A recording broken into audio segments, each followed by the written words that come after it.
segala sesuatu yang tertulis di dalam kitab suci memang merupakan ajaran bagi kita, dan semua ajaran itu diberikan untuk menjadikan kita tabah dan kuat, sehingga kita terus berharap kepada Allah yang adalah penolong kita.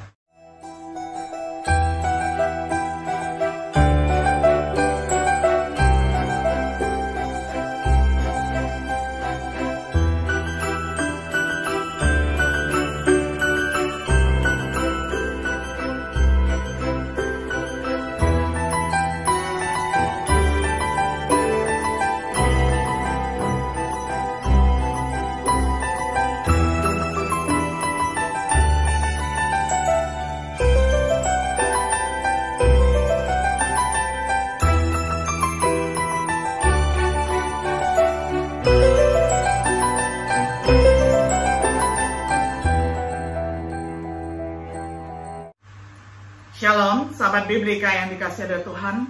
Sungguh senang hari ini kita dapat berjumpa kembali di dalam acara Refleksi Sahabat Biblika.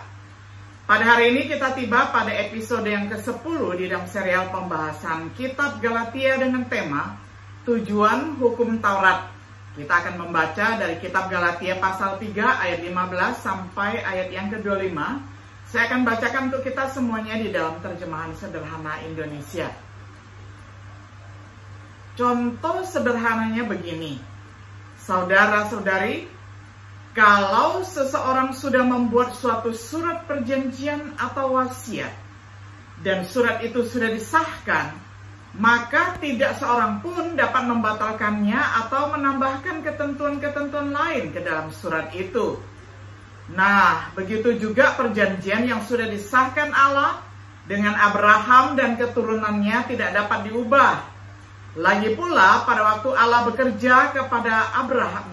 kepada Abraham, Dia tidak berkata kepadamu dan kepada semua keturunanmu, melainkan kepadamu dan kepada sang keturunanmu. Maksudnya seorang keturunan yang tunggal. Dan keturunan yang dimaksud adalah Kristus. Yang saya maksudkan adalah janji Allah kepada Abraham sudah lama disahkan sebelum hukum Taurat ada. Persisnya 430 tahun sebelum Allah memberikan hukum Taurat kepada Musa.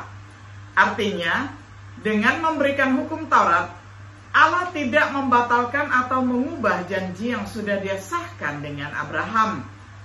Jadi, kita mewarisi berkat dari Abraham karena kita bersatu dengan Kristus, sang keturunan Abraham itu, bukan karena kita taat pada hukum Taurat.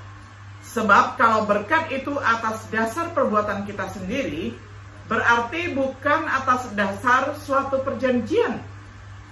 Padahal sesungguhnya berkat itu dianugerahkan Allah kepada Abraham melalui perjanjian tersebut. Tentu kalian akan bertanya, kalau manusia bisa dibenarkan Allah hanya dengan percaya kepada janji-janjinya, untuk apa Allah memberikan hukum Taurat? Jawaban saya, hukum Taurat ditambahkan supaya setiap orang sadar akan pelanggarannya. Hukum Taurat berlaku selama manusia menanti-nantikan kedatangan keturunan Abraham yang sudah dijanjikan itu. Dan perhatikan bahwa hukum Taurat tidak langsung diberikan Allah kepada manusia, tetapi para malaikatlah yang menyampaikannya kepada Musa. Lalu Musa menyampaikannya kepada umat Allah. Berbeda dengan perjanjiannya kepada Abraham, Allah sendiri yang langsung menyampaikan perjanjian itu tanpa perantara. Sekarang pasti kalian bertanya, kalau begitu, apakah hukum Taurat bertentangan dengan janji-janji Allah kepada Abraham? Tentu saja tidak. Kita harus memahami bahwa hukum Taurat tidak mempunyai kekuatan untuk memberikan hidup kekal kepada siapapun. Berarti, cara untuk dibenarkan di hadapan Allah bukanlah melalui hukum Taurat.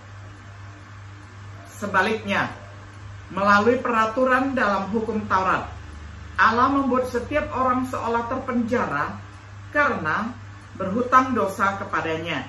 Jadi satu-satunya jalan untuk bisa dibebaskan hanyalah dengan percaya penuh kepada Kristus Yesus dan melalui percaya kita menerima berkat yang sudah Allah janjikan kepada Abraham.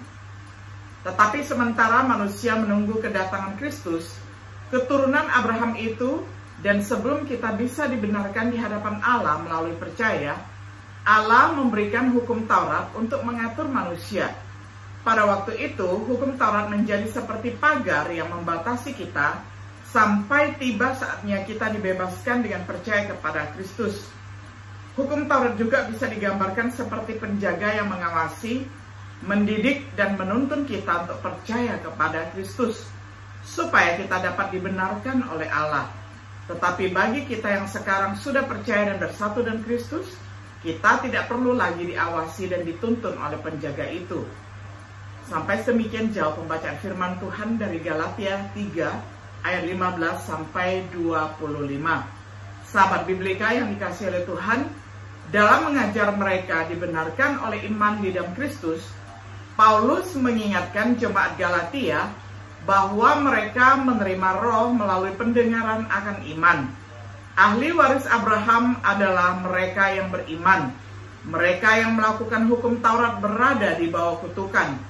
Kristus telah menebus mereka dari kutuk hukum, sehingga bahkan orang bukan Yahudi pun sekarang dapat menerima janji roh melalui iman. Dengan komentar seperti itu mengenai hukum, Paulus mengantisipasi kemungkinan keberatan. Apa tujuan hukum pada waktu itu? Apa hubungannya dengan janji yang diberikan kepada Abraham? Kita mungkin juga bertanya pada diri sendiri, apa nilai hukum atau perjanjian lama bagi kita hari ini? Apakah kita perlu mempelajarinya? Karena kita tidak berada di bawah hukum Taurat. Pertanyaan seperti itu mudah dijawab. Pertama, dari teks Galatia 3 ayat 15 sampai 25. Dan kemudian dari pernyataan Paulus lainnya mengenai nilai perjanjian lama. Dimulai dengan teks kita, perhatikan tujuan dari hukum. Yang pertama, untuk orang Israel, tujuannya tidak mengubah janji yang dibuat kepada Abraham. Bahkan perjanjian seorang manusia tidak dapat dibatalkan atau ditambahkan setelah dikonfirmasi. Hukum yang datang 430 tahun kemudian tidak dapat dibatalkan perjanjian yang ditegaskan oleh Tuhan. Bukan memberikan janji yang dibuat mengenai benih ataupun keturunan. Kepada Abraham dan keturunannya, yakni Kristus, adalah janji yang dibuat oleh hukum Taurat, bukan membuat janji tersebut tidak berlaku. Juga bukan memberikan warisan mengenai benih atau keturunan. Tujuannya apa?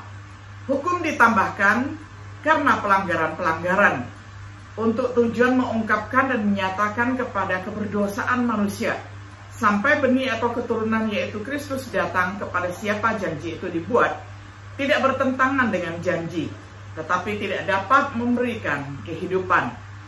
Hukum mengurung semua di bawah dosa, agar janji itu diberikan kepada mereka yang percaya. Menjaga mereka tetap di bawah penjagaan, disimpan untuk yang beriman kepada Yesus Kristus. Hukum Taurat adalah petunjuk untuk memimpin mereka kepada Kristus. Untuk memimpin mereka kepada Kristus, sekarang jalan iman, yakni Kristus telah datang. Mereka tidak lagi berada di bawah hukum Taurat. Itu berakhir ketika Yesus dipakukan di kayu salib. Orang-orang Yahudi yang bertobat kepada Kristus telah mati bagi hukum Taurat. Jadi hukum Taurat diganti dengan perjanjian baru, Ibrani 7 ayat 18. Hukum Taurat itu kudus, adil, dan baik, Roma 7 ayat 12. Tetapi itu dirancang untuk sementara. Dengan kedatangan Kristus dan perjanjian barunya, itu berakhir sebagai sistem pembenaran. Apa tujuan jika ada hukum Taurat ataupun perjanjian lama melayani umat Kristus hari ini? Yang kedua, untuk umat Kristus, untuk pembelajaran mereka. Perhatikan baik-baik apa yang Paulus tulis dalam Roma 15 ayat 4. Segala sesuatu yang tertulis di dalam kitab suci memang merupakan ajaran bagi kita, dan semua ajaran itu diberikan untuk menjadikan kita tabah dan kuat, sehingga kita terus berharap kepada Allah yang adalah penolong kita. Hal-hal yang ditulis sebelumnya, yaitu perjanjian lama, ditulis untuk pembelajaran kita. Perjanjian lama ditulis dan dilestarikan secara khusus untuk kepentingan orang Kristen. Perjanjian lama memberikan kesabaran dan kenyamanan bahwa kita mungkin memiliki harapan.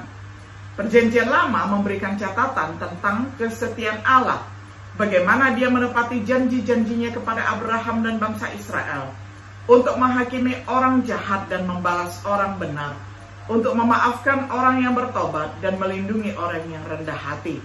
Saat kita membaca sejarah hubungan Tuhan dengan Israel, ini memberi kita harapan bahwa Tuhan akan menepati janjinya kepada kita. Untuk perhatian mereka, Paulus baru saja mengingatkan jemaat Korintus tentang kejatuhan Israel di padang gurun. Perhatikan baik-baik apa yang dia katakan dalam 1 Korintus 10 ayat 11.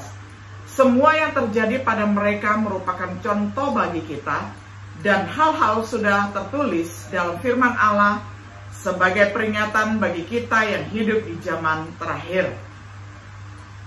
Peristiwa yang dijelaskan mungkin terjadi pada Israel. Itu ditulis sebagai peringatan bagi kita yang sekali lagi Perjanjian Lama ditulis dan dilestarikan secara khusus untuk kepentingan orang Kristen. Kita seharusnya tidak terkejut melihat betapa seringnya para penulis Perjanjian Baru mengutip Perjanjian Lama dalam upaya mereka untuk menegur orang Kristen. Seperti penulis Ibrani dalam menasihati orang Kristen untuk tetap teguh, Ibrani 3 ayat 12 sampai 19. Seperti Yakobus dalam mendorong orang Kristen untuk bersabar dalam penderitaan mereka, Yakobus 5 ayat 7 sampai 11. Seperti Petrus dalam memperingatkan guru-guru palsu dan para pencemooh, 2 Petrus 2 sampai 3. Kita perlu mempelajari Perjanjian Lama untuk diingatkan akan bahaya kemurtadan yang sangat nyata. Untuk kebijaksanaan mereka, Paulus mencatat bahwa Timotius telah mengenal kitab suci sejak dari kecil. Ketika Timotius masih kecil, satu-satunya tulisan suci yang tersedia adalah Perjanjian Lama. Jadi Paulus jelas membaca Perjanjian Lama. Dia mengatakan Perjanjian Lama adalah mampu membuat Anda bijaksana untuk keselamatan melalui iman yang ada di dalam Kristus. Bagaimana ini mungkin?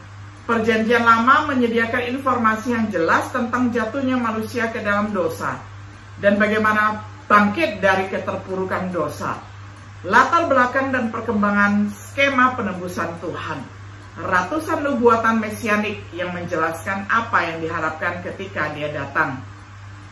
Seseorang tidak dapat berharap untuk sepenuhnya memahami kitab-kitab Perjanjian Baru seperti kitab Ibrani tanpa pemahaman tentang Imamat Lewi, memahami kitab Wahyu tanpa pemahaman tentang nubuatan Perjanjian Lama dan literatur apokaliptik.